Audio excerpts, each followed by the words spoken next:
21শে জুলাই আছে। আপনারা জানেন 21শে জুলাইকে আমরা সকল শহীদদের সম্মানে স্মরণে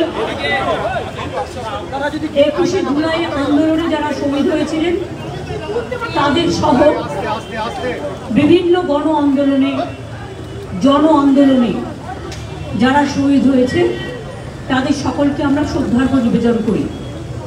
আর আমাদের যত ইলেকশন হয় মামাটি মানুষকে ধন্যবাদ জানিয়ে 21শে জুলাইটাকেই আমরা বেছে নিই মামাটি মানুষকে ধন্যবাদ জ্ঞাপন করবার জন্য, মামাটি মানুষ দিবস হিসেবে পালন করবার জন্য।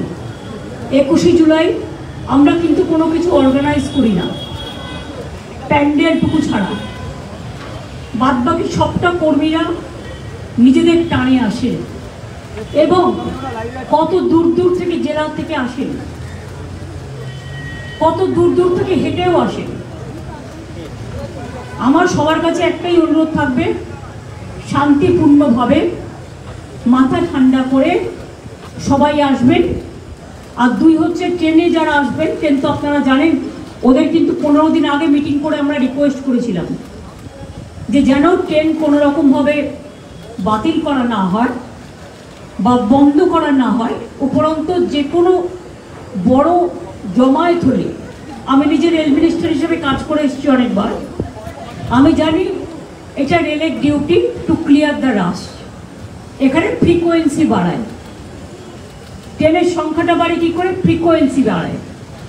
সুতরাং আমি আশা করব রেলেও যারা আসবেন এবং রেল পরিষেবা যেন ঠিকমতো থাকে। আমরা আবেদন করছি, আগাম বলে রাখছি, এইটুকু বলে গেলাম।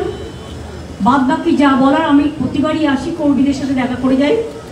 আমাদের এখানে নেতা কেউ নেই, এখানে সবাই তৃণমূলের সহকর্মী। আর কালকে যদি ওয়েদার ঠিক থাকে অখিলেশ আসবে, অখিলেশকে আমি আমন্ত্রণ জানিয়েছি। আমরা প্রত্যেকবারই চেষ্টা করি কাউকে না কাউকে নতুন করে নিয়ে আসার। এছাড়াও বুদ্ধিজীবীদেরও অনেককেই আমরা আমন্ত্রণ জানিয়েছি যারা প্রতিবারই থাকেন। তার কারণ এটা যদি কেউ মনে করেন রাজনৈতিক সভা, শুধু তার নয়, এটা বাংলার অস্তিত্ব রক্ষা, দেশের অস্তিত্ব রক্ষা, বাংলা মাকে রক্ষা করার সভাও। ভালো থাকবেন, সুস্থ থাকবেন।